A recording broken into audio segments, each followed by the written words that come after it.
10 अक्टूबर 2025 की रात दुर्गापुर के आईक्यू सिटी मेडिकल कॉलेज में जो कुछ हुआ उसने झकझोर दिया सबको।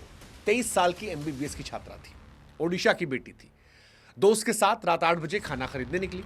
कॉलेज गेट पर उसका गुंडों ने फोन छीन लिया। उसके बाद उसे घसीटते हुए 1 किलोमीटर तक जंगल में ले गए। फिर उसके बाद 5 दरिंदों ने सामूहिक बलात्कार किया।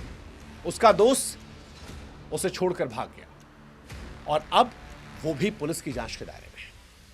रात 8:40 पर यह कांड होता है। लड़की जो है वो टूटी पड़ी है। अब अगर एक लड़की जो डॉक्टर बनकर इंसानियत को, मानवता बचाने आई थी, उसके साथ एक घटना होती है तो आप सरकार से क्या उम्मीद करेंगे कि इंसाफ मिले, अपराधी को सजा मिले। लेकिन सबसे अफसोस की बात है कि सबसे शर्मनाक चीज हुई ममता दीदी करवाई। दुर्गापुर की घटना के बाद ममता बनर्जी जी का स्टेटमेंट आता है कि लड़की रात को 12:30 बजे क्यों बाहर निकली थी। दीदी ये झूठ है।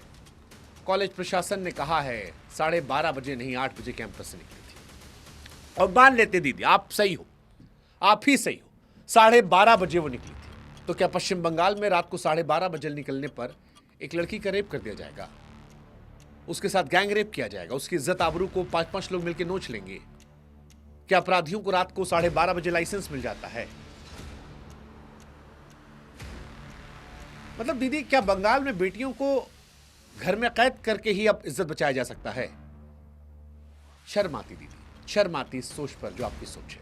एक मुख्यमंत्री होकर, खासतौर पर महिला मुख्यमंत्री होकर, उस राज्य से आकर जहां पर मां दुर्गा की आराधना पूजा होती, शक्ति की पूजा हम करते हैं। शर्म आती है, शर्म आती है। दुर्गापुर में घटना हुई है। उम्मीद यह थी कि आप पीड़िता के साथ खड़ी होंगी। आप तो खुद संघर्ष करके यहां तक पहुंची और आप अपराधियों को बचाने में लग गई। और तो और आप ये कह रही कि ये प्राइवेट कॉलेज की घटना है, सरकार की जिम्मेदारी थोड़ी ना है। अरे दीदी, प्राइवेट कॉलेज बंगाल में नहीं आता है, वो राज्य आपका नहीं है। और आरजी कर सरकारी कॉलेज था दीदी, वहां किसकी जिम्मेदारी थी? हंस खाली, संदेश खाली, ये सब प्राइवेट थे दीदी। मतलब बहुत दुर्भाग्यपूर्ण बात है। हालांकि सबसे बड़ी बात यह कि ममता बनर्जी के ऐसे बहुत सारे बयान हैं जो हर बार शर्मसार करने वाले होते हैं। 2012 में पार्क स्ट्रीट रेप केस था। एक महिला का नाइट क्लब से अपहरण किया गया था, गैंगरेप हुआ था। दीदी ने कहा कि यह सजाया हुआ मामला है। महिला जो थी उसका खुद का कैरेक्टर ढीला था। उस वक्त भी सवाल उठा था क्या यह मुख्यमंत्री की भाषा है? फिर 2013 में एक ऐसा मामला सामने आया। दीदी कही कि ये मॉल वॉल जो खुला है, मल्टीप्लेक्स खुला है, लड़का लड़की मिलता है इसलिए रेप होता है। रेप का दोष मॉल पर डाल दिया दीदी ने। 2012 में दीदी ने एक मुआवजा योजना भी शुरू की थी, नाबालिग के लिए 30,000 और अगर आप बालिग हैं तो 20,000। तब भी ये लगा कि रेप का रेट लगाया जा रहा है बंगाल में, बलात्कार का रेट कार्ड बनवा दिया गया। 2015 में एक मामला सामने आया, कटवा रेप, उसमें दीदी ने कह दिया छोटा मोटा मामला है। एक और मामला आया था राणा घाट का, कहा कि सरकार को बदनाम करने के लिए किया जा रहा है। 72 साल की नन का रेप हुआ था। वो 12:30 बजे नहीं निकली थी रात को, लेकिन उनका भी रेप हुआ था। अभी 2022 में हंस खाली मामले में दीदी ने कह दिया प्रेम प्रसंग का मामला है। क्यों? क्योंकि टीएमसी नेता के बेटे पर आरोप लगा था। 2024 में आरजी कर मेडिकल कॉलेज मामला, सारी दुनिया हिल गई थी उस मामले से। तब भी दीदी का स्टेटमेंट है लड़का लड़की लोग जो है आपस में घूमता टहलता रहता है। ये सब पॉलिटिकल लोगों ने, राजनीतिक आरोप है।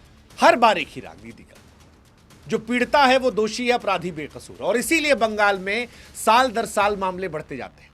इसीलिए बंगाल में अपराधियों को डर नहीं लगता, क्योंकि दीदी अपराधियों के बारे में नहीं बोलती, पीड़िता के बारे में बोलती है। और जब मीडिया सवाल उठाती है तो कहते हैं मीडिया वाला सब बिका हुआ है, ये हमारे बयान को तोड़ मरोड़ कर देता है।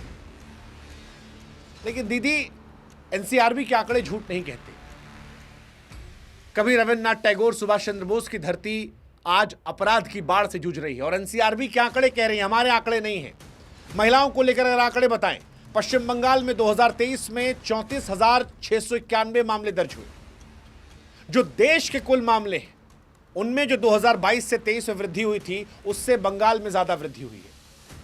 अगर अकेले बलात्कार की बात करें तो ममता दीदी के राज्य में 2023 में 1110 बलात्कार के मामले आए, जिसमें 27 नाबालिग के मामले थे, और ये 2022 के मामले में 7-8% बढ़े हैं। बंगाल में वृद्धि दर राष्ट्रीय औसत से कहीं ज्यादा तेज है। अगर आप एसिड अटैक की बात करेंगे, बंगाल में 57 मामले दर्ज हुए, जो कुल देश के 207 मामले में सबसे ज्यादा एक राज्य से है। सबसे ज्यादा एसिड अटैक पश्चिम बंगाल से हुआ है।